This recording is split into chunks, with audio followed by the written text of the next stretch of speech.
नमस्कार दोस्तों, स्वागत है आप सभी का पाथ फाइंडर पर। So in a very very interesting and a very very positive development, Pakistan जो कि बहुत ही लंबे अरसे से कोशिश कर रहा था कि कैसे भी कश्मीर में होने वाली जो Y20 और G20 की मीटिंग्स हैं उसको डिसरप्ट किया जाए, तो पाकिस्तान एक बार फिर से फेल हो चुका है। बिकॉज जो Y20 की मीटिंग जो कि इंडिया की प्रेसिडेंसी के तहत होने वाली थी वो सक्सेसफुली कंडक्ट की जा चुकी है और बल्कि उसको सक्सेसफुली कंक्लूड भी किया जा चुका है। ये वाली जो मीटिंग थी दोस्तों, ये 11 मई को हुई थी और ये वाली मीटिंग कश्मीर यूनिवर्सिटी में कंडक्ट करवाई गई थी। Kashmir university hosts international Y20 consultations under India's G20 presidency. और सबसे ज्यादा हैरानी वाली बात यह है कि पाकिस्तान जब इस मीटिंग को डिसरप्ट करवा रहा था तो थ्रेट्स देने के साथ साथ वो अपने करीबी दोस्तों को यह भी कह रहा था कि प्लीज आप लोग इस मीटिंग में ना जाएं, जो भी G20 के मेंबर्स हैं। लेकिन पाकिस्तान के करीबी दोस्त टर्की ने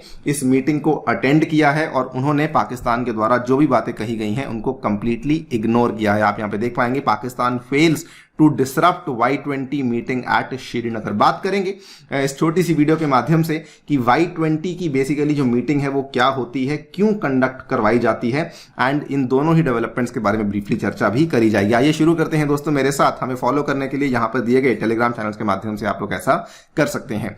बताना चाहूंगा कि पाथफाइंडर के अग्निपथ बैच को अगर आपने चेकआउट नहीं किया है जल्दी से चेकआउट कर लीजिए। ये दोस्तों 1 जून से स्टार्ट होने वाला है, स्पेशली उन विद्यार्थियों के लिए जो कि 2024 की तैयारी कर रहे हैं। संपूर्ण आपके लिए बैच प्रीलिम्स और मेंस की तैयारी करवाएगा, जिसमें 900 से भी अधिक घंटे की लाइव क्लास होने वाली है और टेस्ट सीरीज भी इसमें इंक्लूड करवाई गई है। This is going to be available to you in only and only 8,000 rupees. अगर आप लोग केवल टेस्ट सीरीज परचेज करना चाहते हैं तो प्रीलिम्स की टेस्ट सीरीज 3,000 में है और मेंस की टेस्ट सीरीज भी आपको 3,000 में है। और ये सभी के सभी आपको प्राइजेस तभी मिलेंगे अगर आप मेरा कूपन कोड ANI UPSC इस्तेमाल करते हैं। हमने पॉपुलर डिमांड के चलते हिंदी बैच को भी लॉन्च कर दिया है। बोध हिंदी बैच को लॉन्च किया गया है जो कि अगेन 8,000 में अवेलेबल है। प्रीलिम्स, मेंस और इंटरव्यू की तैयारी आपको इस बैच में भी अवेलेबल करवाई जाएगी। ये वाला बैच लेकिन आपका 15 जुलाई से स्टार्ट होगा, इसमें भी जाकर के आप लोग एनरोल कर सकते हैं।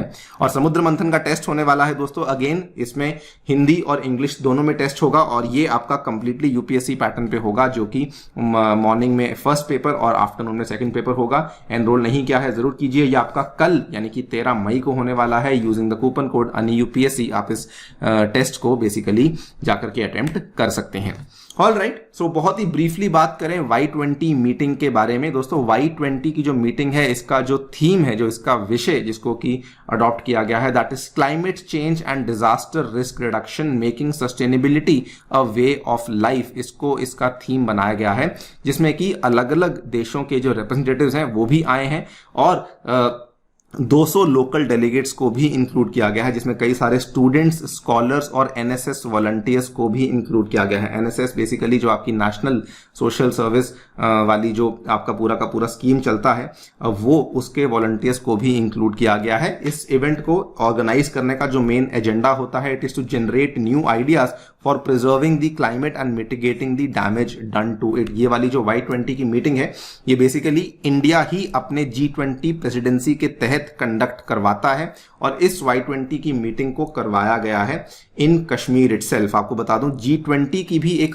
कश्मीर में मीटिंग होने वाली है आज से 10 दिन के बाद, जो कि 23 और 24 मई को होगी, जिसमें 22 से 24 मई के आसपास इस मीटिंग को कंडक्ट किया जाएगा। और उसी के रनअप के लिए बेसिकली आपकी Y20 की मीटिंग को कंडक्ट करवाया गया है। पहली बात तो ये कि Y20 की मीटिंग अपने आप में कश्मीर में होना, सही से होना और कंक्लूड होना अपने आप में बड़ी बात है, क्योंकि ये बताया जाता है कि बहुत लंबे अरसे से, ऑलमोस्ट पिछले 35 सालों से हमें कश्मीर में कोई भी इंटरनेशनल इवेंट देखने को नहीं मिला था। जो हमें आखिरी बार एक इंटरनेशनल इवेंट देखने को मिला था वो इंडिया और ऑस्ट्रेलिया के बीच में हुआ था at Srinagar Sher Kashmir international cricket stadium in September 1986। उसके बाद से लेकर अभी तक कोई भी इवेंट देखने को नहीं मिला है। लेकिन नाउ जो कश्मीर यूनिवर्सिटी की वाइस चांसलर निलोफर खान है, she has said that this event is a historic occasion and an event of global importance. Now ये बड़ी बात इसलिए बन जाती है बिकॉज पाकिस्तान ने पिछले महीने जो उनकी विदेश मंत्रालय के द्वारा जो स्टेटमेंट इशू किया गया था, उन्होंने इन दोनों ही मीटिंग्स को लेकर आपत्ति जताई थी। G20 और Y20 मीटिंग्स को लेकर आपत्ति जताई थी। कहा था कि ये दोनों ही मीटिंग्स जो हैं ये जम्मू कश्मीर और लद्दाख के इलाके में जो कंडक्ट करवाई जा रही हैं, ये दोनों ही जो एरियाज हैं ये डिस्प्यूटेड टेरिटरीज हैं। बल्कि पाकिस्तान के जो फॉरेन मिनिस्टर हैं मिस्टर भुट्टो, उन्होंने भी कहा कि ये एक बहुत ही ज्यादा इररिस्पॉन्सिबल मूव है जो कि किया जा रहा है। एंड पाकिस्तान अपने जो करीबी देश हैं इनको जा जाकर कह रहा था कि प्लीज आप लोग उस मीटिंग में जाकर के पार्टिसिपेट ना करें। इन्होंने यहां पे कोशिश करी थी, टर्की को अप्रोच किया था, सऊदी अरेबिया को अप्रोच किया था, UAE को अप्रोच किया था, इंडोनेशिया को अप्रोच किया था कि आप जाकर के इस मीटिंग को अटेंड ना करें। ये आपकी G20 कंट्रीज हैं जिसमें कुछ कुछ देश जो कि पाकिस्तान के अच्छे दोस्त हैं, सऊदी अरेबिया हुआ, टर्की हुआ, उसके बाद इन्होंने इंडोनेशिया को भी अप्रोच किया था। तो इसमें जो है काफी बल्कि एक बड़ी डेवलपमेंट ये भी सामने आई थी कि पिछले ही हफ्ते की बात है जब पाकिस्तान के जो फॉरेन मिनिस्टर भारत के दौरे पर आए थे SCO सम्मेलन में, उन्होंने तो ये तक कह दिया कि if India went ahead with its programme of holding the scheduled G20 events in Kashmir, Pakistan would respond in a way which would be remembered for long. और ऑब्वियसली जब आप ऐसी बात कहेंगे तो सिक्योरिटी एजेंसीज इंडिया में एकदम से इस चीज को समझ गई कि ये एक थ्रेट है और पॉसिबली शायद कोई टेरर ग्रुप्स भी आ सकते हैं जो कि इवेंट्स को आकर के सैबोटाज कर सकते हैं। लेकिन बाकी कंट्रीज का नहीं मालूम कि सऊदी अरेबिया और UAE ने क्या किया है, क्योंकि उसको लेकर जानकारी सामने नहीं आई है। लेकिन टर्की दोस्तों वो इंडिया में अराइव करी है, टर्की के रिप्रेजेंटेटिव्स इंडिया में अराइव करे हैं। आप देख सकते हैं ये डेवलपमेंट हिंदुस्तान टाइम्स के द्वारा शेयर करी गई है।